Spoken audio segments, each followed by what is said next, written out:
Of America. કારણ કે જે રીતે પૈસાની કમાણી કરેલી, એ પૈસાની કમાણી પ્રામાણિકપણે કરેલી નથી.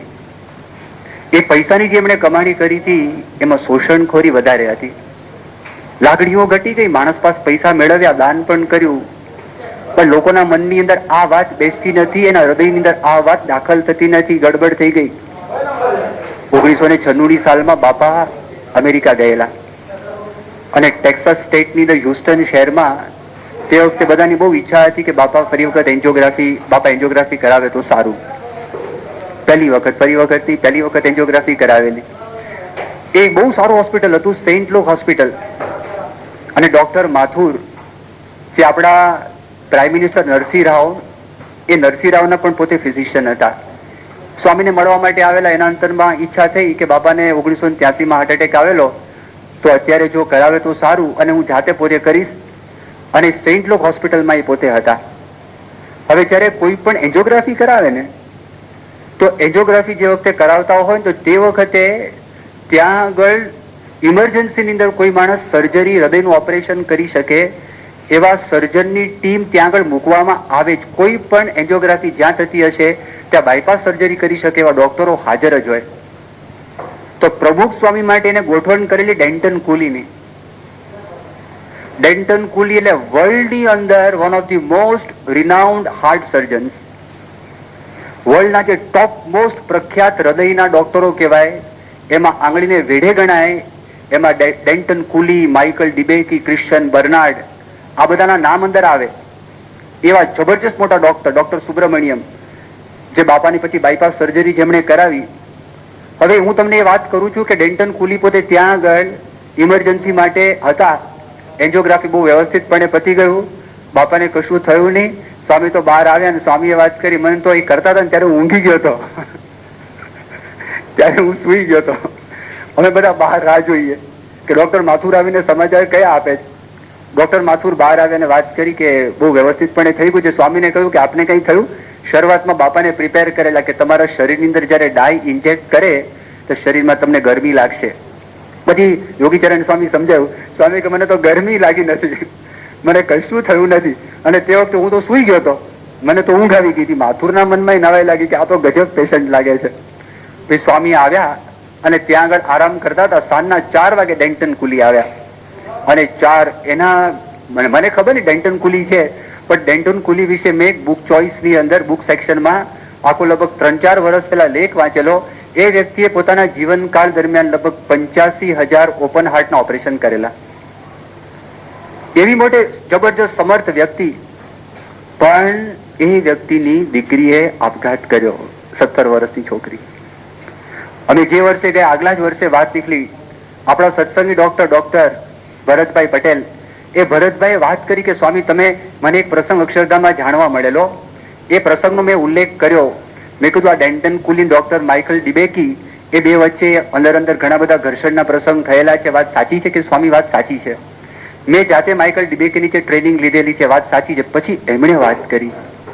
જ્યારે પ્રેસ રિપોર્ટરે પ્રશ્ન પૂછ્યો કે તમારી દીકરીએ આપઘાત કર્યો, તો સાહેબ તમને એવું લાગે છે કે તમે એમાં નિષ્ફળ ગયા, તમારી દીકરીના ઉછેરમાં નિષ્ફળ ગયા એવું લાગે છે? એણે કીધું કે હા, આઈ હેવ ફેઇલ્ડ. મારી 17 વર્ષની દીકરીએ આપઘાત કર્યો છે, I have failed on that part. એ એરિયાની અંદર હું નિષ્ફળ ગયેલો છું. લાગણીઓનો, બેંક અકાઉન્ટમાં કઈ ગડબડ થઈ ગઈ, કઈક લોચો પડી ગયો. એટલે આપણા મનમાં પેલું હોવું જોઈએ કે જો ફક્ત પૈસા છે ને કામ નહીં લાગે. તમારા બધા સંબંધો છે, પતિ પત્નીના સંબંધો છે, છોકરાઓ સાથેના સંબંધો છે, મિત્રો સાથેના સંબંધો છે, સગાવાલા સાથેના સંબંધો છે. તમે જો હકીકતમાં હવે તમે તમારો વિચાર કરો, હું તો તમને વાતની રજૂઆત કરું છું, પણ તમે તપાસ કરજો. આ જેમ વાત કરતા જો આપણા જીવનની અંદર આવું કંઈક બને છે, આપણા જીવનમાં કંઈ થાય છે. પેલા વાત કરું કે લાગણીઓનો બેંક એકાઉન્ટ શું? તમે પ્રશ્ન પૂછે સ્વામી તમે વાત તો કરી નહીં, ફાઇનાન્શિયલ બેંક એકાઉન્ટની વાત કરી, પૈસો એ તો ફાઇનાન્શિયલ બેંક એકાઉન્ટ છે. લાગણીઓનો બેંક એકાઉન્ટ છે તો એનો અર્થ શું થાય? બે વ્યક્તિ વચ્ચે પરસ્પર જેટલી માત્રાની અંદર વિશ્વાસ, એટલી માત્રાની અંદર એનો લાગણીઓનો બેંક એકાઉન્ટ કહેવાય. વિશ્વાસ વધારે તો લાગણીઓનો બેંક એકાઉન્ટ વધારે છે, વિશ્વાસ ઓછો તો એ ઓછું છે. પણ જ્યારે એમાં કોઈ કારણસર ઘર્ષણ થાય, ગડબડ થાય, પ્રથમ શું થાય?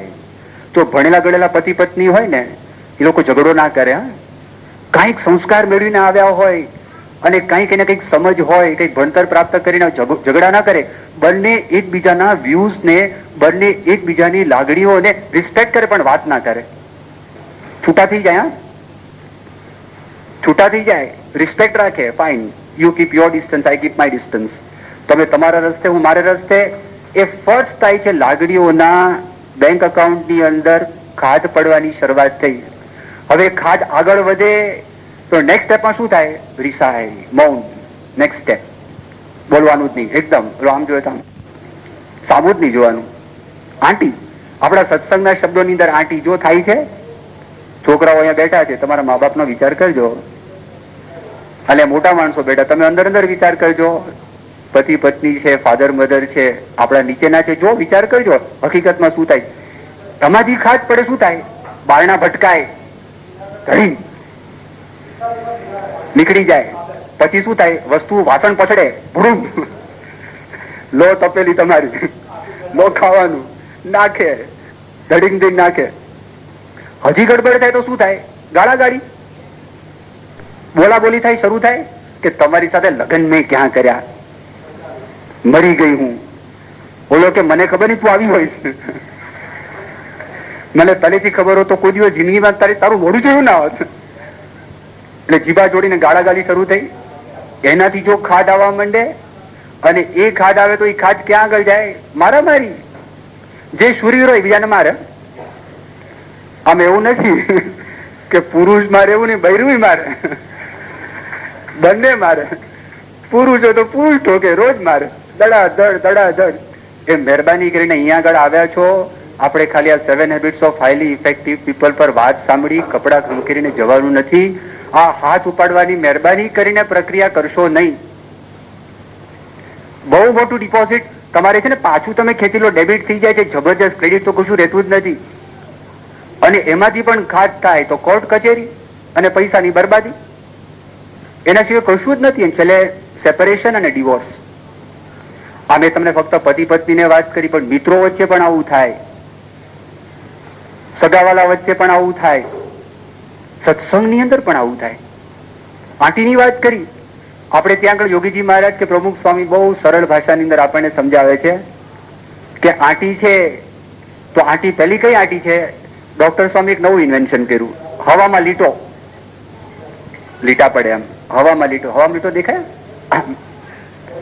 તો આપણી પાસે એવી કઈ ચશ્મા છે નહીં, આપણી પાસે એવી આંખો નથી કે જેને કરીને આમ થાય, પણ આ બધું હલ્યું. લીટો તો થયો પણ ખબર પડે નહીં. તો કેટલીક એવી સ્થિતિને પામેલા છે કે એના મગજમાં જ ખાલી હવામાં લીટો પડ્યો ને એટલી જ આંટી થાય, વધારે ના થાય. એના કરતા વધારે કઠણ આંટી છે એ પાણીમાં લીટો. પણ પાણીમાં લીટો હોય ને, આ આંટીમાં કોઈને મહેનત ના કરવી પડે. દેખાય ખરો લીટો? આમ ઓલું હોડકું જતું હોય, સ્ટીમર જતી હોય, પાછળ તમને ખબર પડે કે મારો લીસોટો થયો છે, પણ જાતે જાતે સમી જાય. એના કરતા પણ કઠણ આંટી લોટમાં લીટો. લોટમાં લીટો, પણ લોટ આમ સેજ થાબડીએ તો વાંધો ના, ફર્સ્ટ ક્લાસ થઈ જાય. પછી આવે લોખંડમાં લીટો. લોખંડમાં લીટો. શાસ્ત્રીજી મહારાજ પાસે 2 હરિભક્તોને આંટી પડી ગયેલી. તો 2 હરિભક્તો તે વખતે આટલો મોટો સમુદાય હતો નહીં, અને હરિભક્તો ત્યાં આગળ આવે તો શાસ્ત્રી મહારાજ તો હતા, તો નાની સભા હોય તો એ હરિભક્ત આગળ આવીને બેઠા. પણ જેની સાથે એને આંટી પડી ગઈ હતી ને, એને જોયું કે આ પહેલી લાઈનમાં આવીને બેઠા છે, પાછળ જઈને બેઠા, વચ્ચે કોઈ નહીં. મળે વચ્ચે ભરાઈને બેઠું હોય તો બરાબર છે, એક અહીંયા ને એક ત્યાં આગળ જઈને બેઠા. શાસ્ત્રી મહારાજ કે ત્યાં આગળ જઈને તમે કેમ બેઠા? ખાલી છે ને બધું, અહીંયા આગળ વિવેક કરવાની જરૂર છે. અત્યારે કોણ મોટા માણસો અહીંયા આગળ આવવાના છે? મને સ્વામી પેલા ભાઈ સાથે નહીં ફાવે, એની બાજુમાં હું ના બેસું, એલર્જી, એની બાજુમાં હું ના બેસું. શાસ્ત્રીજી મહારાજ કે કેમ આટલી બધી આંટી? અહીંયા તમે બાજુમાં બેસતા નથી તો અક્ષરધામની અંદર શ્રીજી મહારાજ તમને બાજુમાં બેસાડવાના છે કે અમે ત્યાં પણ જુદા બેસું? અમે ત્યાં પણ જુદા બેસું. શાસ્ત્રીજી મહારાજ કે પેલા અક્ષરધામમાં જાવ તો ને. અક્ષરધામ ત્યાં રેડું પડ્યું છે, પોપાબાઈ નું રાજ છે. અક્ષરધામ પોપાબાઈ નું રાજ છે. ત્યાં કોઈની સિફારસ ચાલે છે? ત્યાં પાછલો દરવાજો છે? ત્યાં લાંચ રૂશ્વત ચાલે છે? નથી ચાલતું. એ શ્રીજી મહારાજે વાત કરી, સત્સંગની અંદર દયા કરી છે કે ગમે તેવો કુપાત્ર માણસ હોય, એ કુપાત્ર માણસને પણ સત્સંગની અંદર લેવો. પણ સત્સંગમાં આવ્યા પછી જો કુપાત્રપણું રાખે તેનો જાજો લોભ રાખવો નહીં, એને સત્સંગમાંથી વિમુખ કરી દેવો. સત્સંગમાં આવ્યા પછી એડમિશન ટુ ઓલ, ભાઈ મેં 100 ખૂન કર્યા છે, આવી જાઓ, વાંધો નહીં, કશો વાંધો નહીં. હિટલરને એડમિશન છે, એનો વાંધો નથી, પણ પાસિંગ માર્ક 100%. ત્યાં ચાલતું જ નથી, પોપાબેનું રાજ નથી, રહેવાય એવું નથી. સિફારસ ચાલે? ચંદ્ર ઉપર જવું હોય તો એમ કે હું આ માથા ઉપર હેલ્મેટ ના પહેરું તો ચાલે? ના ચાલે. ચંદ્રનું ટેમ્પરેચર છે 250 ડિગ્રી સેલ્સિયસ ટેમ્પરેચર જયારે સૂર્ય આવે ત્યારે, અને -250 ડિગ્રી છે જે વખતે અંધારું થાય ત્યારે.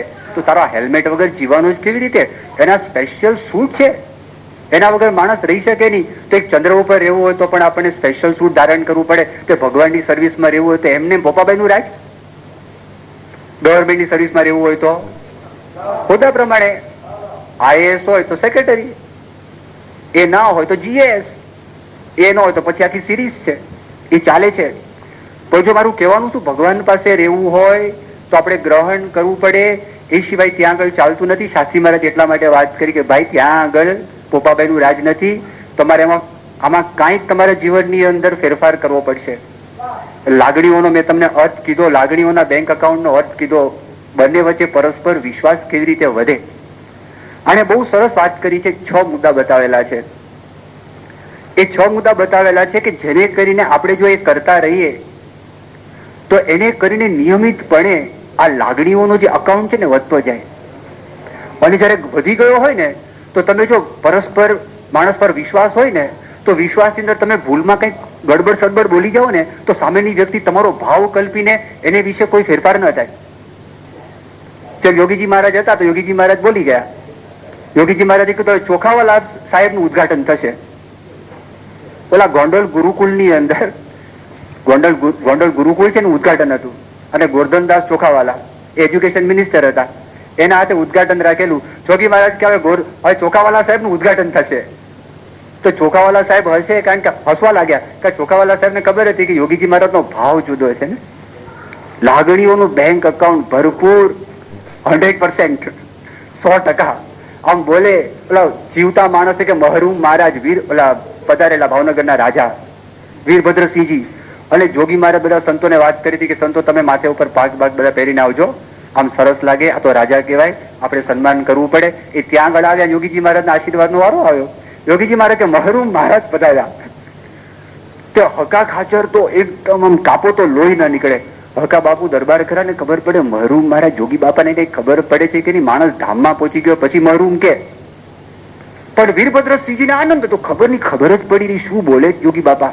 જોગી મહારાજનું હાસ્ય, એમનું લટકું, એમનો પ્રેમ, જોગી મહારાજનું જે અંતરમાંથી જે હતું એ એકદમ બહાર નીકળ્યું. આમ ધોધ નાયગ્રાનો બહાર નીકળ્યો, લાગણીઓનો એકદમ નિસ્વાર્થ લાગણીઓનો બહાર નીકળ્યો, કશું જ નહીં, કાંઈ નહીં. આ જો ત્યારે આવું હોય ત્યારે બોલવામાં ભૂલ થાય, તે વખતે વાંધો આવતો નથી. અને પછી ગયા ત્યારે હકા ખાચરે વાત કરી કે બાપા તમે આ મહરૂમ મહરૂમ શું કહેતા હતા? કે કેમ, શું થયું? કે મહરૂમ મહારાજ એટલે તમને ખબર છે, પણ તમે બોલ્યા સાચી કે પેલા અમે પેલા રાજમહેલમાં જતા ને નિર્ગુણ સ્વામી સાથે, તો ત્યાં બધી તકતીઓ મારી હોય મહરૂમ મહારાજ, મહરૂમ મહારાજ. તો અમારા મનમાં એમ કે કઈક ઇલકાબ હશે. તે હકા ખાચર કે બાપા ઇલકાબની જે માણસ ધામમાં પહોંચી ગયા હોય એના માટે કે ઓહો અમને શું ખબર. એટલે સ્વામી જે હશે જે હશે, પણ વીરભદ્રસિંહના મનમાં કાંઈ થયું નહીં, કશું જ નહીં. ગુણાતીતાનંદ સ્વામીના વખતમાં એક સાધુ હતા, એને કંપી બાંધતા આવડતી હતી. એટલે ગુણાતીતાનંદ સ્વામી વાત કરી, ભાઈ મંદિરમાં પથરા છે, પથરા ચડાવવાના છે, તો તું કંપી બાંધ. નહીં, આડોડાય નથી બાંધવી મારે. સુઈ ગયા. ગુણાતીતાનંદ સ્વામી કીધું આમ કામ નહીં થાય. ગુણાતીતાનંદ સ્વામી વિચાર કરો આને કોની સાથે હેત છે, તો જે સાધુ સાથે હેત હતું ને એટલે ગુણાતીતાનંદ સ્વામીને બોલાવ્યા. એ કે ભાઈ આપણે મંદિરનું કામકાજ છે ને કંપી બાંધવાની ના પાડે. સ્વામી કે ઓલા કે શાનો ના પાડે? પેલો સાધુ કે શાનો ના પાડે? આમ ગુણાતીતાનંદ સ્વામી બિચારા પ્રેમથી ઓલાને બોલાવે તોય માને નહીં. અને આ નજીકની અંદર ત્યાં આગળ લાત મારી, એટલે ખોલકી ના ઉભો થા, ખોલકી ના ઉભો થા, ફટીને ઉભો થઈ ગયો. શું છે? કંપી બાંધ, ત્યાં આગળ પથરા મૂકવાના. હા ભાઈ આવું છું. જો એટલે આના ઉપરથી આપણને એ ખ્યાલ આવે છે કે જયારે લાગણીઓનો બેંક એકાઉન્ટ વધે છે, બોલવામાં ભૂલ થઈ જાય તો વાંધો ના આવે, નહીતર છે ને આમ વિચાર કરવો પડે, આનું હું આ બોલીશ, આને ગમશે કે નહીં ગમે, હું આ વાત કરીશ. ડગલે ને પગલે પ્રશ્ન, ડગલે ને પગલે ચિંતા, ડગલે ને પગલે માથાકૂટ. કારણ કે સાચું બોલે તો અવળું પડે, અને વ્યવસ્થિત કે તો અવળું પડે, ખોટું કે તો અવળું પડવાનું જ છે. તો આ કેવી રીતે વધે? તો એના માટે પહેલામાં પહેલી વાત કરે છે કે સામેની વ્યક્તિને સમજવા પ્રયત્ન કરવો. લાગણીઓના બેંક અકાઉન્ટની અંદર જો આપણે વધારો કરવો હોય તો આ પહેલો મુદ્દો આપે છે કે સામેની જે વ્યક્તિ છે એ વ્યક્તિને સમજવા માટે પ્રયત્ન કરો. આ પુસ્તકની અંદર એક દ્રષ્ટાંત આવે છે. એક ભાઈ હતા, એનો દીકરો હતો, કિશોર અવસ્થાનો દીકરો હતો. એ દીકરો મગજનો ઉપયોગ ઓછો કરતો હતો પણ હાથનો ઉપયોગ વધારે કરતો હતો. ખબર પડી? મગજનો ઉપયોગ ઓછો કરે, હાથનો ઉપયોગ મારવામાં નહીં.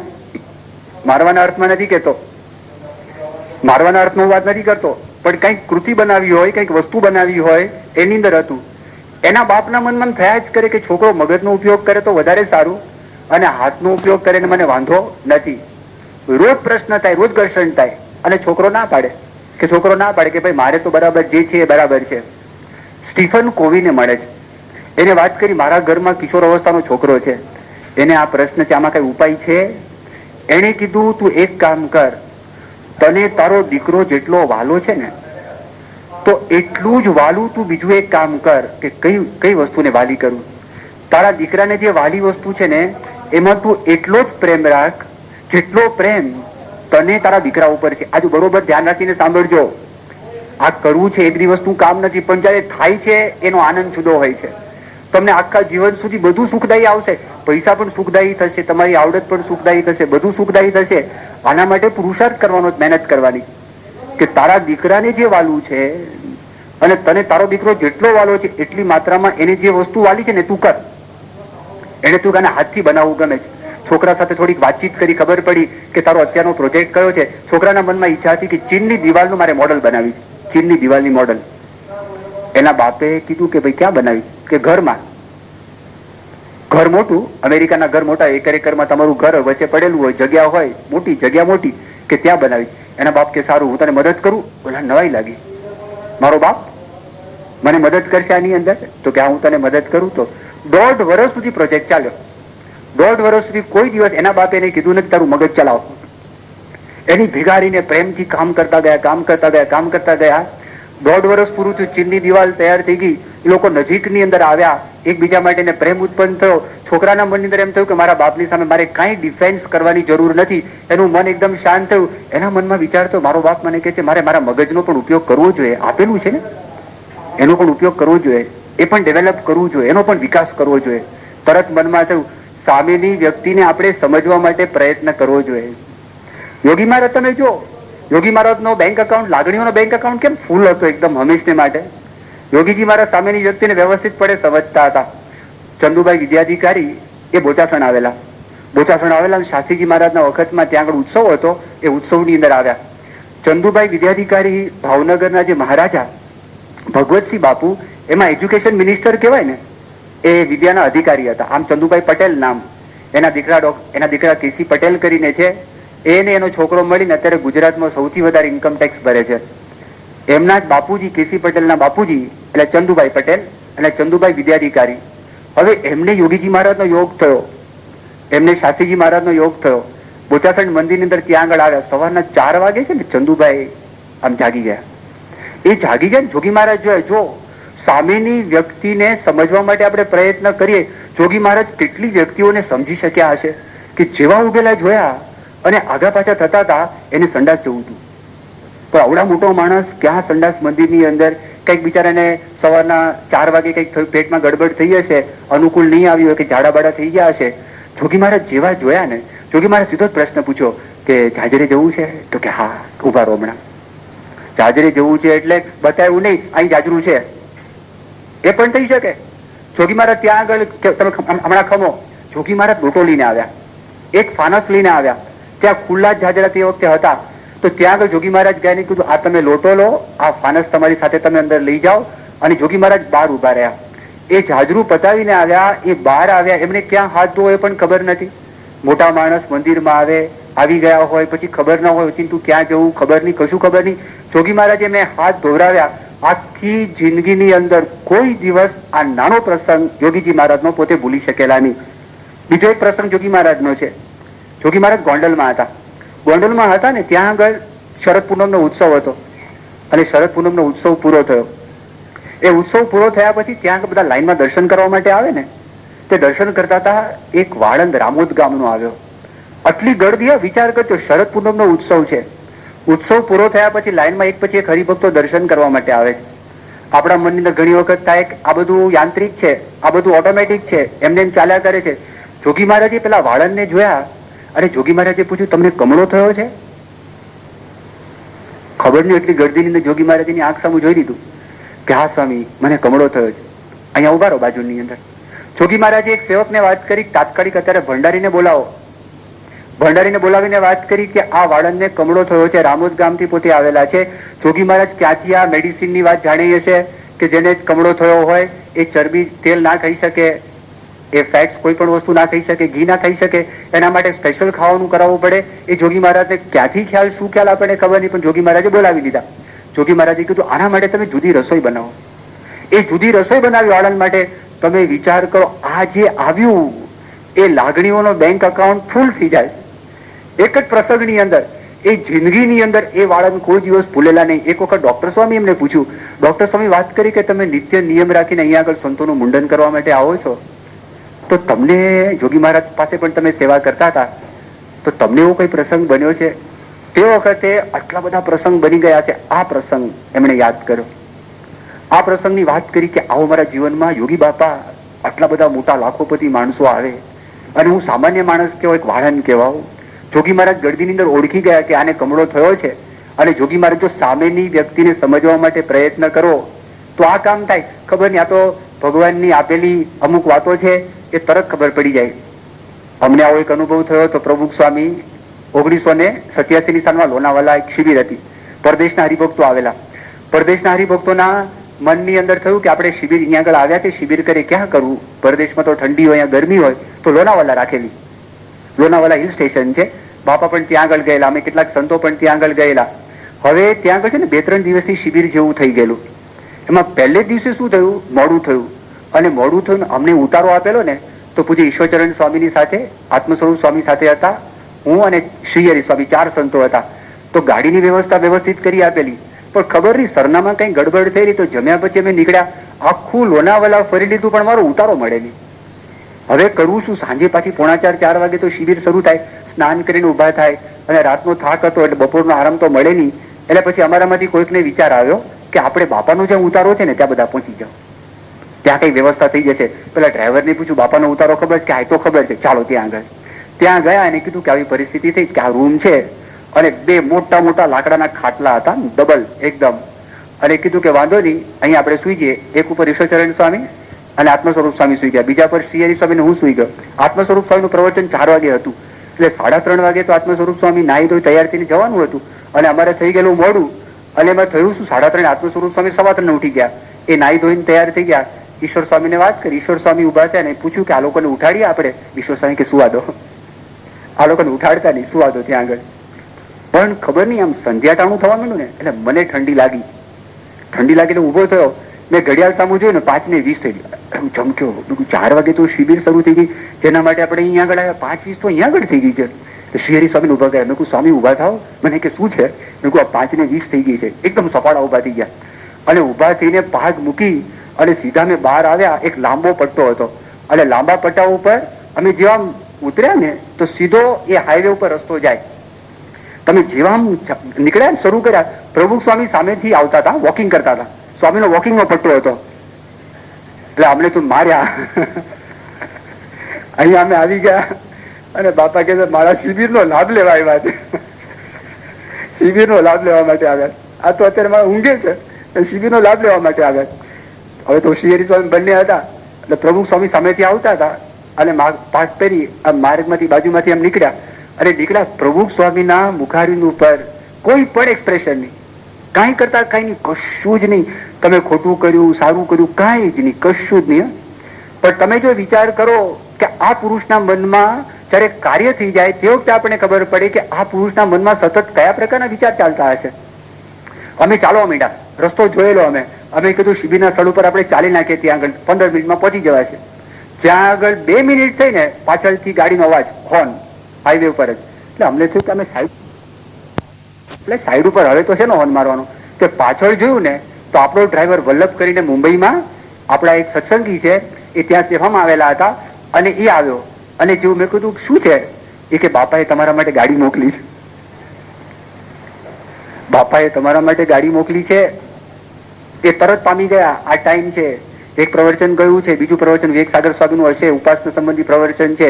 આ બંને સંતોને એમાં રસ છે, જવાની ઈચ્છા હશે તો અત્યારે ચાલતા જશે, મોડું થશે, માટે ગાડીની વ્યવસ્થા કરવી જોઈએ. એ ચાલતા ચાલતા એમણે સેવક સંતને આવીને બોલાવ્યા હશે કે હમણાં શ્રી હરિ સ્વામી આનંદ સ્વામી ગયા છે, એના માટે તમે ત્યાં આગળ વ્યવસ્થા કરી દો. સામેની વ્યક્તિને સમજવા માટે પ્રયત્ન. જો આ પ્રસંગ કોઈ દિવસ ભૂલાય નહીં.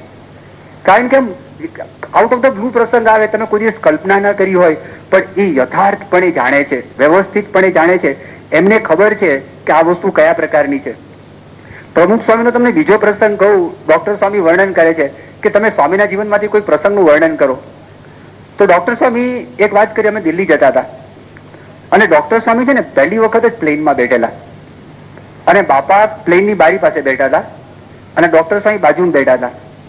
પણ ડોક્ટર સ્વામી છે ને આમ જેવું ઉપડ્યું ને પ્લેન, તે આમ કરીને જોતા હતા બારીમાંથી કેવું દેખાય છે.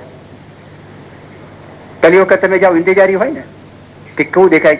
અને શ્રીજી મહારાજે વચનામૃતમાં પાછી વાત કરી. મહારાજે કહ્યું તમે પૃથ્વી પર હો તો તમને અમુક રીતે દેખાય, પણ ગિરનાર પર્વત ઉપર ચડો તો નીચે બધું આમ સરખું દેખાવા માંડે, અને હજી ઊંચા જાઓ મેરુ પર્વત ઉપર તો બધું જ સરખું દેખાય, ત્યાં ભેદ નથી. એમ ભગવાનની દ્રષ્ટિની અંદર કોઈ ભેદ નથી. ભગવાન એટલા મોટા જ, એટલા ઊંચા જ, કોઈ ભેદ નથી. બધું આવેલું તો જોઈએ તો ખરા. શ્રીજી મહારાજે વચનામૃતમાં વાત કરી કેવું દેખાય. ત્યાં ડોક્ટર સાહેબ જોતા હશે. પણ બે વખત સ્વામી તો કામમાં હતા, પણ સ્વામી એમ સહેજ જોયું ને, એક પણ શબ્દ બોલ્યા નહીં. બાપા ઉભા થઈ ગયા. ડોક્ટર સ્વામી કે અહીંયા બેસો, બારી પાસે બેસો. તરત જ. તો બીજા માણસની શું જરૂર છે, એ જો એની શું અત્યારે શું ઈચ્છા છે, એ તરત જ એના મનની અંદર આવે. પ્રમુખ સ્વામી એકવાર ગોંડલમાં હતા. ગોંડલમાં હતા, સમયો હતો અને ભાઈ કાકા આવેલા. ભાઈ કાકા ત્યાં આગળ આવ્યા ને, સેવક સંતને વાત કરી. એ ભાઈ કાકા ત્યાં આગળ જમતા હતા. સેવક સંતને વાત કરી કે ગલકાના ભજીયા બનાવીને મોકલજો ભાઈ કાકાને, એમને ગલકાના ભજીયા ભાવે છે. આપણા વિવેક જીવન સ્વામી છે એ લંડન થી આવ્યા. આપણા લંડનના સાધુ સૌ પ્રથમ જો કોઈ થયા હોય ને 1970 અક્ષર વિહારી સ્વામી થયેલા, લંડન થી જ આવેલા હતા. ત્યાર પછી લંડનના કોઈ સાધુઓ નતા, પણ 1976 સાલની અંદર ફરી વખત 3 સંતો વિવેક જીવન સ્વામી, વિશ્વ સ્વરૂપ સ્વામી, ધર્મવત્સલ સ્વામી, પેલા વિશ્વ વિહારી સ્વામી વચ્ચે આવી ગયા લંડનના, એ ભૂલી ગયો. 1974 આવી ગયા હતા. અને પછી આ બધા આવ્યા. તો વિવેક જીવન સ્વામી આવેલા ને, આમને થોડા સંસ્કાર પેલા. વિવેક જીવન સ્વામી નાનપણથી ત્યાં આગળ હતા તો ગુજરાતી બરોબર ફાવે નહીં, ઇંગ્લિશમાં બોલે, અને ઇંગ્લિશ પણ બ્રિટિશ ઇંગ્લિશ આખું આવે. બાપા એમને બોલાવે, પણ કેવી રીતે બોલાવે ખબર? બાપા કે ઇંગ્લિશમેન. એ જયારે મળે ને ઇંગ્લિશમેન. પછી એક વખત વિવેક જીવન સ્વામીએ બાપાને કાગળ લખ્યો અને કહ્યું કે સ્વામી, કે I cannot follow you, I cannot match your pace because you are too fast. કે હું તમને તમારી પાછળ ફોલો કરી શકતો નથી, કારણ કે તમારું જે પેસ છે, તમારી ગતિ છે, એ ગતિ બહુ તીવ્ર છે અને તમે બહુ ફાસ્ટ ચાલો છો, તો તમને હું કરી શકતો નથી. I cannot follow you. પછી કે I cannot lead you. I cannot lead you. હું તમને કેવી રીતે લીડ કરી શકું? એટલે હું તમારો નેતા તો ના જ થઈ શકું, કારણ કે આઈ એમ અ સ્પિરિચ્યુઅલ ડ્વાર્ફ. હું તો બહુ સામાન્ય માણસ છું. હું એક પિગમી એટલે તમે શું બોલો, ઠીકણો માણસ હોય ને, ઠીકણો, તો હું ઠીકણો છું. અને હું તમારી સાથે છે એ સાથે પણ ચાલી શકું એમ નથી, પણ હું આપનો મિત્ર છું, તમે મિત્રતા રાખજો. આવું લખીને મોકલ્યું. એટલે પ્રેમ થયો. સ્વામીએ ત્યાર પછી હંમેશા વિવેક જીવન સ્વામી સાથે વાર્તાલાપ કરે ને વિવેક જીવન સ્વામી સાથે ફક્ત મિત્રના દાવે એ રીતે જ એને શેક હેન્ડ કરે, એને બોલાવે અને મિત્રની વાત યાદ કરાવે. કેમ છે, જો મિત્ર વર્તા હોય ને, આપણને નવાઈ લાગે આ બધી વસ્તુઓ. જો એને ખબર છે અમુક કેવી રીતે વર્તું સામેની વ્યક્તિને જાણે. અહીંયા વિશ્વ વિહારી સ્વામી બેઠા છે. અમે લોકો 1988 સાલમાં આફ્રિકાની અંદર કેન્યા દેશમાં નકુરુ સિટી છે, એ નકુરુની અંદર હતા. ત્યાં આગળ આપણે એક હરિભક્ત જશભાઈ કરીને છે, લગભગ મોટે ભાગે એમના ઘરે સ્વામીનો ઉતારો હતો. ને સ્વામીની જે રૂમ હતી, એ રૂમની અંદર ત્યાં આગળ આમ વિશ્વ વિહારી સ્વામી જોતા હતા, આમ કેડ ઉપર હાથ મૂકીને. દરવાજો હતો, દરવાજામાં વચ્ચે જ ઉભા હતા કે સ્વામીની રૂમમાં બરોબર વ્યવસ્થા થઈ છે કે નહીં. અને ઓલી સભા પૂરી થઈ ને બાપા પાછળથી આવ્યા. હવે એમને ખબર નહીં બાપા પાછળ આવ્યા છે, અને એ આમ ઉભા હતા. તો સ્વામી છે, કોઈ મિત્ર હોય તો મિત્ર શું કરે, તમને આમ ગમત કરતા ધક્કો મારે ને, કેવી રીતે ધક્કો મારે, ખભો ફટકાડે ને. આમ તમે આનંદમાં આવ્યા હોય તો આમ ખાલી સેકન્ડ કરો, કઈ ખભો ફટકાડો, કઈ કરો. તો એ છે ને સ્વામી એકદમ ત્યાં આગળ બાજુમાં આવ્યા ને આમ ઉભા હતા. તો બાપાનો ડાબો ખભો અને એમનો જમણો ખભો સ્વામી આમ જોરથી ફટકારીને અંદર વયા ગયા. જગ્યા કરીને, જગ્યા નથી ને, વયા ગયા. તો પેલા આમ ફરીને જોયું કોણ છે, પછી ખબર પડી બાપાએ કર્યું આ વાત કરી. આ શું છે? એમને આ તો મેં તમને સંતોની વાત કરી, હરિભક્તોની વાત કરી, બહારના માણસની વાત કરી, ગમે તે તમે જો, એમને ખબર છે કઈ વ્યક્તિ સાથે મારી કેવી રીતે વર્તું. લાગણીઓના બેંક અકાઉન્ટની અંદર જો આપણે વધારો કરવો હોય તો પતિ હોય કે પત્ની હોય કે છોકરાઓ હોય કે બાપ હોય કે મિત્ર હોય, એ સામેની વ્યક્તિને સમજવા માટે આપણે પ્રયત્ન કરવો પડે. અને જો એ પ્રયત્ન કરીએ તો જ લાગણીઓના બેંક અકાઉન્ટમાં વધારો થાય, એ સિવાય ન થાય. સ્વામીની કૃપાથી જો સંતોમાં પણ આ ગુણ આવે છે. અહીંયા આગળ મેહુલભાઈ બેઠા છે અને એમના દાદા બાબુભાઈ જશભાઈ પટેલ કલકત્તા ગયેલા અને તે વખતે અહીંયા આગળ સીએમ હતા, ગુજરાતના ચીફ મિનિસ્ટર હતા. એ ત્યાં આગળ ગયા, ખબર પડી બાબુભાઈ ત્યાં આગળ આવ્યા. એમને ખબર પડી યોગી મહારાજે મંદિરનો સંકલ્પ કરેલો અને પ્રમુખ સ્વામીએ કલકત્તામાં ભવ્ય મંદિર બનાવેલું છે, તો મારે દર્શન કરવા માટે જવું છે. એ દર્શન કરવા માટે ત્યાં આગળ ગયા. એ ગયા એટલે આપણે તો સરભરા હોય ને, તે સરભરાની અંદર એમણે માટે દૂધ લાવ્યા. એમણે કીધું કે ના, મારે દૂધ નથી લેવું, ના પાડી. જે સંત હતા સરભરામાં, એને વાત કરી કે બાબુભાઈ આ દૂધમાં ખાંડ નથી નાખી. ઓહો, લાવો લાવો. કે શું થયું? શું? એમને ડાયાબિટીસ. તો જો ખબર છે કે સામેની વ્યક્તિને આ પસંદ નથી, એ બધી વિચાર કરી લીધો. બાબુભાઈના મનમાં એમ થાય કે આ સંતોને આ પણ ખ્યાલ છે કે મારા શરીરની તકલીફ છે, તો મારે આ વસ્તુ કરવી. જો પહેલી આ વાત છે કે સામેની વ્યક્તિને આપણે સમજવા માટે પ્રયત્ન કરવો પડે. લાગણીઓના બેંક અકાઉન્ટમાં વધારો કરવો હોય, વિશ્વાસમાં. બીજો મુદ્દો કે છે કે નાની વસ્તુ માટે કાળજી રાખવી. એટલું યાદ રાખજો કે આપણે ગમે તેટલા ભણેલા હોઈએ, ગમે તેટલા મોટા હોય, દરેક વ્યક્તિ હૃદયથી બહુ જ કોમળ છે, બહુ જ કોમળ છે. એ મર્મસ્થાન છે એનું. એ મર્મસ્થાનને આપણે વ્યવસ્થિતપણે માવજત કરવી પડે. પેલા બધા કાચની બધી વસ્તુઓ મોકલે છે ને, તો લખે છે handle with care, fragile, handle with care. એમ સંબંધો માટે બીજી પણ એક કલ્પના એક કવિએ કરી છે કે સંબંધો કેવા છે? એ સંબંધો રેતીના થાંભલા જેવા છે. રેતીનો થાંભલો એટલે શું? પણ થાંભલો પેલા રે કેવી રીતે? અને કદાચ થાંભલો હોય તો પછી બીજું લખ્યું, એને અડો નહીં ત્યાં સુધી ઉભા રહે. એને અડો નહીં ત્યાં સુધી જ ઉભા રહે, એટલે રેતી ત્યાં આગળ ઢળી જાય. તો જો કે નાની વસ્તુ માટે કાળજી રાખવી. સ્ટીફન કોવી એના પુસ્તકમાં એક દ્રષ્ટાંત આપે છે. એ માણસ પોતે પ્રામાણિકપણે આ બધા સિદ્ધાંતો પોતાના જીવનમાં મૂકવા માટે પ્રયત્ન કરે છે અને સંપૂર્ણપણે એને સફળતા મળી છે એવું પણ નહીં, પણ એને કીધું કે હું આ માર્ગે ચાલી રહ્યો છું. એક દ્રષ્ટાંત આપે છે, પોતાના છોકરાઓ બધા સંતાનો, દીકરો હોય કે દીકરી હોય, એના માટે સ્પેશિયલ ટાઈમ કાઢે કે તમારા માટે એક્સક્લુઝિવલી તારા માટે ટાઈમ, બોલ તારી શું ઈચ્છા છે, એને લઈ જાય. 2 જણને ભેગા કરીને લઈ જવાનો, 2 જણને ભેગા કરીને લઈ જાય. એને કોઈ દિવસ મોટા થાય ભૂલાય નહીં કે મારા બાપે મારા માટે સમય કાઢેલો, મારા બાપે મને પ્રેમ આપેલો. છોકરાઓ કોઈ દિવસ ભૂલતા નથી. જો સમયની અનુકૂળતા હશે, હું તમને વાત કરીશ શા માટે જીવનના બાળકના 1 થી 3 વર્ષ અતિ અતિ અતિ અગત્યના વર્ષો છે. બાળક છે ને, એનો જેવો જન્મ થાય છે, એ જન્મ થાય છે તો તે વખતે આખા આના માટે એક સ્પેશિયલ ઇસ્યુ આવેલી, ટાઈમ મેગેઝિન દ્વારા બહાર પાડી. આખી ઇસ્યુ એની જ હતી. 1 થી 3 વર્ષનો બાળક થાય તો એ માને ખબર પડવા માંડે, અત્યારે બાળક રડે છે ને, ભૂખ્યો થયો જ એટલા માટે રડે છે. એ માને ખબર પડવા માંડે આ રડે છે, એ ભૂખ નથી લાગી, અત્યારે રિસાયો છે ને એટલા માટે કરે છે. એ મા બાપને ખબર પડવા માંડે કે આ સ્માઇલ છે, બાળકનો તો દાંત નથી, એ ગ્રીમેસ અંગ્રેજીમાં શબ્દ છે, રિસાયો હોય, એ કરે તો એ પણ સ્માઇલ જેવું જ લાગે અને હસે તો સ્માઇલ જેવું લાગે. પણ મા બાપને ખબર પડવા માંડે, મા બાપના મનમાં એમ થાય છે, મને ખબર પડવા માંડે છે કે દીકરો બોલતો નથી, પણ દીકરાની બધું મને ખબર પડે છે, મા બાપને ખ્યાલ આવે છે. પણ વૈજ્ઞાનિકો એમ કે છે, તમે જેમ શીખો છો ને એના કરતા બાળક 1000 ગણું શીખે છે. 1000 ગણું શીખે છે. તમારું હાજરી એને ખબર પડે છે. કઈક બધા મેસેજીસ મળવા મળે છે, ફટાફટ ડેવલપમેન્ટ. આ તો ભગવાનનું એક આશ્ચર્ય છે, ભગવાનનું મિરેકલ છે. કોઈ ભગવાનને માનતા ના હોય એના માટે આ વાત કરી કે જ્યાં સુધી આ પૃથ્વી પર બાળક અવતરતા રહેશે ત્યાં સુધી ભગવાનનું અસ્તિત્વ માણસ નકારી નહીં શકે. જ્યાં સુધી બાળકો પૃથ્વી પર અવતરતા રહેશે ત્યાં સુધી ભગવાનનું અસ્તિત્વ નકારી નહીં શકે. તો જો વિચાર કરો, અગત્યની વાત છે. સ્ટીફન કોવી આ કરતા હતા. પોતાનો બાળક 2, એકનું નામ ડેવિડ, સ્ટીફન, એના છોકરાનું નામ પણ સ્ટીફન, બીજાનું નામ સીન. સ્ટીફન 6 વર્ષનો અને જે નાનો હતો એ 4 વર્ષનો સીન હતો. એ બંનેને સ્પેશિયલ ટાઈમ માટે લઈ ગયા. મેળો હતો મોટો, તો મેળામાં ચકડોળ હોય, મેળામાં સિનેમા હોય, ખાણીપીણી હોય, ત્યાં સર્કસ પણ હતું, ત્યાં બધા પ્રકારની વ્યવસ્થા હતી. અને ત્યાં આગળ બધું ખવડાયું, રમાડ્યા, જમાડ્યા, ટાઈમ પસાર કર્યો, ભેગો કાઢ્યો, નવા નવા અનુભવો બાળકોને ત્યાં આગળ કરાવ્યા. અને જયારે પાછા વળે ને, છેલ્લે લોકોએ ફિલ્મ જોવાની હતી, મૂવી જોવાની હતી, એ મૂવી પતી ગઈ. પણ એ જયારે મૂવી ચાલતી હતી એ દરમિયાન જે નાનો બાળક 4 વર્ષનો હતો ને, એ ફિલ્મમાં સિનેમામાં સુઈ ગયો, એને ખબર ના પડે.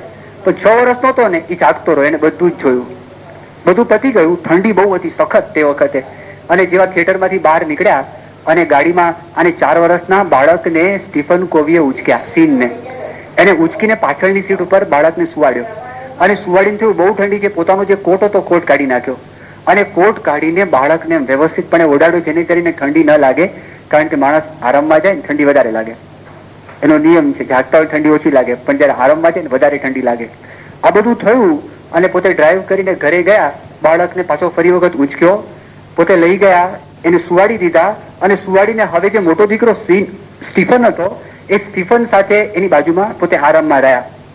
અને પછી કીધું કે આજનો દિવસ કેવો હતો? ફાઇન. તને મજા આવી? યસ. તને સૌથી વધારે શું ગમ્યું? ટેમ્પોલિન. એનો બાપ વિચાર કરે, હા સામાન્યપણે આ માણસને જયારે આનંદ થયો તો બોલવા માટે, આજે બહુ મજા આવી, આનંદ થયો, આમ થયું, તેમ થયું. આજે કેમ આ મોનોસિલેબલ, આ એક એક શબ્દના જવાબ કેમ આપે? મેં પૂછ્યું મજા આવી? તો કે હા. તને ગમ્યું? યસ. સૌથી વધારે શું ગમ્યું? મે બી ટેમ્પોલિન. એ ટેમ્પોલિન ઓલા માણસ સર્કસમાં કૂદે ને, પૂરું કરી નાખ્યું. અને દિવાલ સમૂહ એના બાપે થોડુંક ઊંચું જોઈને જોયું કે આંખની અંદર પાણી આવે છે અને એનાથી એ શરમાઈ છે કે મારે મારા બાપની હાજરીમાં રડવું નથી. પણ પછી એને એક વાત કરી. હવે આ તમે સાંભળજો શું થાય છે. મેં તમને વાત કરી કે દરેક વ્યક્તિનું હૃદય અત્યંત કોમળ હોય, બહારથી પથરા જેવો આપણને લાગતો હોય ને, તો એ સ્ટીફન કોવી છે. મારા જીવનની અંદર આ પ્રસંગ કોઈ દિવસ ભૂલી શક્યો નથી. એ બાળક શું કે છે કે daddy, if I am called some time, will you also put the coat around me? જ્યારે મને પણ ઠંડી લાગી હશે, કોક વાર લાગશે, ત્યારે તમે પણ મારા ફરતો કોટ મને ઉડાડશો? 6 વર્ષનો બાળક જુએ છે. એને જો બધા દ્રશ્યો છે, સર્કસ જોયું, જોકર પણ જોયો હશે, કૂદતો પણ જોયો હશે, એને આઈસ્ક્રીમ પણ ખવડાવ્યો હશે, એને મૂવી પણ જોયેલી છે, સર્કસની અંદર જાત જાતના બધા જોયા છે. એને એક વસ્તુ યાદ રહી કે મારા બાપે મારા નાના ભાઈને કોટ ઉડાડ્યો.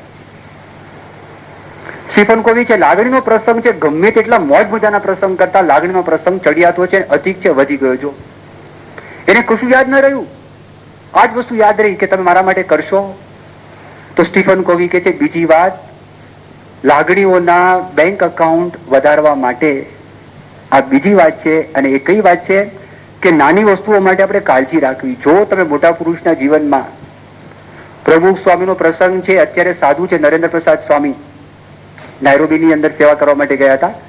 અત્યારે સાકરી ત્યાં આગળ નવસારીનું મંદિર છે, નવસારી મંદિરના કુટારી છે. અને અમે સાથે દીક્ષા ગ્રહણ કરેલી 1973ની સાલમાં. અને એ વ્યક્તિ મૂળ આફ્રિકાથી આવેલા હતા. અહીંયા આગળ આવ્યા ને હોસ્ટેલની અંદર રહેતા હતા. તે વખતે હોસ્ટેલમાં બધું વર્ણન કર્યું છે. જો પ્રસંગ ભૂલાતો નથી, જેવા મેં દીર્ઘ્યારેમાં આ લાગણીના પ્રસંગોની વાત કરું, કથા વાર્તા ભૂલાઈ જવાશે. હા, હું કરું છું ને તોય ભૂલી જવાશે, કારણ કે અમે ભૂલી ગયા છે. પણ આ પ્રસંગો જો તમારા જીવનમાં જયારે બન્યા છે, તમે નહીં ભૂલી શકો આ પ્રસંગો. જયારે જેવા મેં દીર્ઘારેનો પ્રસંગ આવ્યો, કેટલા વર્ષો પહેલાની 1968 કે 69 ની વાતનો પ્રસંગનું વર્ણન કરે કે રાત્રે 12:30 વાગે અમે રૂમ નંબર 14 ની અંદર હતા. મારો એક મિત્ર પણ મારી સાથે હતો, બીજા બધા પાર્ટનરો, વેકેશન હતું, વેકેશનમાં નીકળી ગયા હતા. અમારી પરીક્ષાઓ બાકી હતી, તો પરીક્ષાનું અમે વાંચન કરતા હતા. અને તે વખતે 12:30 વાગે અમારું બારણું છે, બારણા પર ટકોરા પડ્યા. અને ટકોરા જેવા પડ્યા, બારણું ખોલ્યું તો પ્રમુખ સ્વામી જોયા, પાગ, એની સાથે એમના સેવક. અમે એમ ચકિત થઈ ગયા, અમે કહો આ શું? અને તે વખતે 12:30 વાગે મારે ચા પીવાનો સમય. અને પ્રમુખ સ્વામી આવી ગયા. હવે તો મારી ચા કેમ નહીં પીવાય? એ આવી ગયા. હું ને મારા પાર્ટનર એકબીજાના મોઢા સામુ જોયા કરીએ. અને સ્વામી આવે, કીધું કે બાપા આપ આવ્યા, તો આજે છાત્રાલય છે, તો છાત્રાલયમાં જે આપણા પાર્ષદો છે, જય કૃષ્ણ ભગત, એને ઉઠાડીએ. બાપા કે આપણે કોઈને ઉઠાડવા નથી, તમારી લાઇટો ચાલુ હતી, અમારે કોઈને ડિસ્ટર્બ કરવા નથી, પણ તમારી લાઇટો ચાલુ હતી એટલા માટે જ અમે તમારી રૂમની અંદર અહીંયા આગળ આવેલા છીએ. અને બાપા કે અમે રાત અહીંયા પડી રહીશું, અમારી બીજે કંઈ જવું નથી. પથારીઓ એના જે પાર્ટનરો હતા ને, એની 2 પથારીઓ હતી.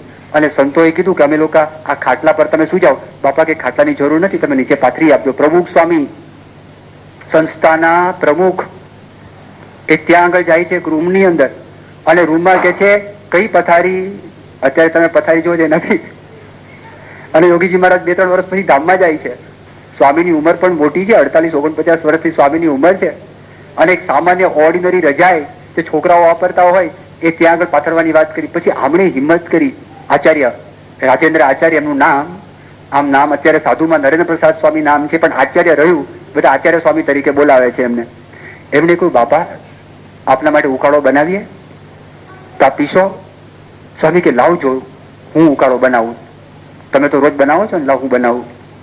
તે ત્યાં આગળ જગ્યા હતી ગેલેરી, તો ગેલેરીમાં ગયા બાપા, અને પ્રાઇમર સ્ટવ હતો, અને આચાર્ય સ્વામી સેવક સંતો બધી બીજી પોટલા મૂકવામાં આમાં પડ્યા, અને ઓલા 2 છોકરાઓ હતા એની સાથે વાતે વળગ્યા. અને સ્વામી ત્યાં થોડીક 5-10 મિનિટ થઈને સ્વામી 3 કપ લઈને આવ્યા.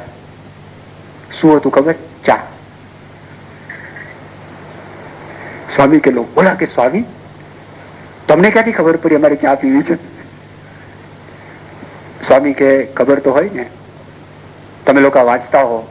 ઉકાળો બનાવ્યો નહીં, રાત્રે 12 પછી પ્રભુ સાંઈ કશું લેતા જ નથી. બોલે તો વિનંતી કરી. હવે આ પ્રસંગ છે ને એટલો જોરદાર પ્રસંગ છે, સ્વામી જાતે ચા બનાવી. નહીતર એને ના કે તમે ખુશીથી ચા બનાવી લો, અમને વાંધો ને, તમે સુઈ જશું. જાતે ચા બનાવી. એ પ્રસંગ કોઈ દિવસ એમના મનમાંથી એ ત્યાં આગળ ગયો નથી. નારાયણ પ્રસાદ સ્વામીનો પ્રસંગ છે, નડિયાદમાં પ્રમુખ સ્વામી એ નગર યાત્રામાં હતા. નાની આ જો કયા પ્રસંગો પર જાય છે, નાની નાની વસ્તુઓમાં કાળજી રાખવી ભૂલતા નથી. નગર યાત્રામાં સ્વામી બેઠા હતા, ફ્લોટની અંદર હતા, સંતો બધા ચાલતા હતા, અને સ્વામી બાજુમાં જોયું આમ છે, નારાયણ પ્રસાદ સ્વામી ચાલતા હતા, પગની અંદર જોડાની ચપ્પલની, અને ગરમીના દિવસો હતા. પ્રમુખ સ્વામી જોયું કે આ છે, તો સ્વામી કીધું, બોલ્યા નહીં કાંઈ, પોતાની મોજડી હતી સ્વામી કાઢી નાખી, અને કાઢીને સ્વામી ઉપરથી નાખી નીચે, અને નીચે નાખીને કીધું આ પહેરો તમે. કે ના ના સ્વામી, પેલા તમને ખબર પડી નહીં, આ પ્રમુખ સ્વામીની મોજડી છે. સ્વામી કે પહેરો, તમારો પગ દજા છે. કે સ્વામી કે મને નારાયણ પ્રસાદ કે વાંધો નહીં, સ્વામી કે પહેરી લો, ગરમી બહુ છે, તમે પહેરી લો. જો નાની વસ્તુ છે, નાની નાની વસ્તુની કાળજી. અમે વર્ષો પહેલા પુરુષોત્તમપુરા ગયેલા, રઢુ પાસે છે ને એક પરુ છે, 2 ફેમિલી ત્યાં આગળ રહે છે, પણ પ્રમુખ સ્વામી અવારનવાર એ જાય ત્યાં, વર્ષમાં 1 વખત જાય. યોગી મહારાજ પણ ત્યાં જતા, શાસ્ત્રી મહારાજ પણ ત્યાં જતા, 2 જ ખાલી ફેમિલી. અને મોટું પરુ છે એ 3-4 હજાર વીઘાના આસામી છે, એ ત્યાં આગળ જે રહે છે, આશાભાઈ અને આખું ફેમિલી એમનું ત્યાં આગળ, ઈશ્વર દાજી એમનું પણ ફેમિલી, અને બહુ સંસ્થા માટે સમર્પિત થઈ ગયા હતા. પ્રમુખ સ્વામી ત્યાં ગયા, વોકિંગ કરતા હતા. ત્યાં બાજુમાં જાજરૂ, અને જાજરૂ એટલે જૂનું ખાડ હોય ને, ખાડ કૂવો. તે સાંજનો ટાઈમ હતો, તે ઘનશ્યામચરણ સ્વામીને જવાનું થયું હશે, તે ઘનશ્યામચરણ સ્વામી સુરતના મહંત છે ને અત્યારે, તો ત્યાં આગળ ગયા. એ જેવા બહાર નીકળ્યા ને, પ્રમુખ સ્વામી જોયું, હા, અને બધા સંતો હતા. સ્વામી કે ઘનશ્યામ બાપા તમારો હાથ ધોવરાવું? પ્રમુખ સ્વામી હાથ ધોરા, આટલા બધા સંતો છે ને, કોને સંતોને? સ્વામી કે હું હાથ ધોરાવું તમને? એકદમ બધા જોઈ જ રહ્યા કે બાપા ના. પણ એ જે આના આંખમાં જે પ્રેમ હતો અને જે ભાવથી કીધું, જે લોકોએ જોયું, એ કોઈ દિવસ આ પ્રસંગ ભૂલી શકે એમ નથી. 1988ની સાલમાં શુકમુનિ સ્વામી એ બાપાની સાથે આફ્રિકા ગયેલા, સાઉથ આફ્રિકા પહોંચ્યા, શરીરમાં કંઈક એલર્જી નીકળી, આખા શરીરે લાલ લાલ ચામકા થઈ ગયા, અને કશું ખબર નહીં શેના માટે થયું. એ ગાતરિયું મૂકે તોય તકલીફ થાય, અને એ પોતે કઈ કશું જમવા માટે આવે નહીં. પ્રમુખ સ્વામી જોયા જમવા માટે કેમ આવતા નથી, એટલે યોગીચરણ સ્વામીને વાત કરી કે આ કેમ દેખાતા નથી. એમને કહ્યું બાપા શરીરે એલર્જી નીકળી છે અને એને લીધે બધું થયું છે. સ્વામી કેમ ડોક્ટરને વાત કરી છે? તો કે ના, વાત નથી કરી. કે ડોક્ટરને બોલાવજો. ડોક્ટરને બોલાવ્યા, ડોક્ટર આવ્યા, ડોક્ટરને બધું પૂછ્યું, અને સ્વામી એની સાથે જે વાત કરી હોય તે. પણ પછી કીર્તન ભક્તિનો કાર્યક્રમ હતો, અને કીર્તન ભક્તિમાં શુકમુનિ સ્વામી કીર્તન ગાતા હતા. ત્યાં આગળ શરીરે એલર્જી હતી. સ્વામી છે ને ડોક્ટરને વાત કરેલી કે તમે દવા મને આપજો, અને સ્વામી પોતે જાતે સભાની અંદર દવા લઈને આવેલા, અને એમના ખોળા નીચે અહીંયા આગળ પગ નીચે જાંઘ નીચે દવા નીચે મૂકેલી સ્વામીએ. અને શુકમુનિએ ત્યાં આગળ સ્વામી કીધું, કીર્તન પૂરું થયું ને, સ્વામી કે શુકમુનિ આમ જોયું, સ્વામી દવા નાખી. સ્વામી કે તમારી દવા, દવા તમે લેજો. હવે આ જે પ્રેમ છે ને, પ્રેમ જુદી વાત છે, એ કોઈક અલગ વાત છે, એ માણસ કોઈ દિવસ ભૂલી શકે નહીં. આપણે અક્ષરધામ જોઈએ છે, તો અક્ષરધામની અંદર આપણે જેને જેને ઘણા બધા લોકોનો ફાળો છે, એમાં દશરથ પટેલ કરીને એક હતા, અને અત્યારે છે પોતે બહુ મોટા ડિઝાઇનર, નેશનલ આપણે છે ને NID, national institute of design, તો 20 વર્ષ માટે પોતે ડાયરેક્ટર હતા. અને વિક્રમ સારાભાઈ પેરિસથી એમને લઈને અહીંયા આગળ આવેલા હતા. આપણને થોડાક સૂચનો એમણે આપેલા, આ અક્ષરધામની ભવ્યતા દેખાય છે એમાં એમનો પણ ફાળો છે. 2-3 અગત્યની વસ્તુઓ છે. આપણને જે સહજાનંદ વન 15 એકરની જમીન છે તો એ દશરથભાઈની મદદથી આપણને મળેલી છે.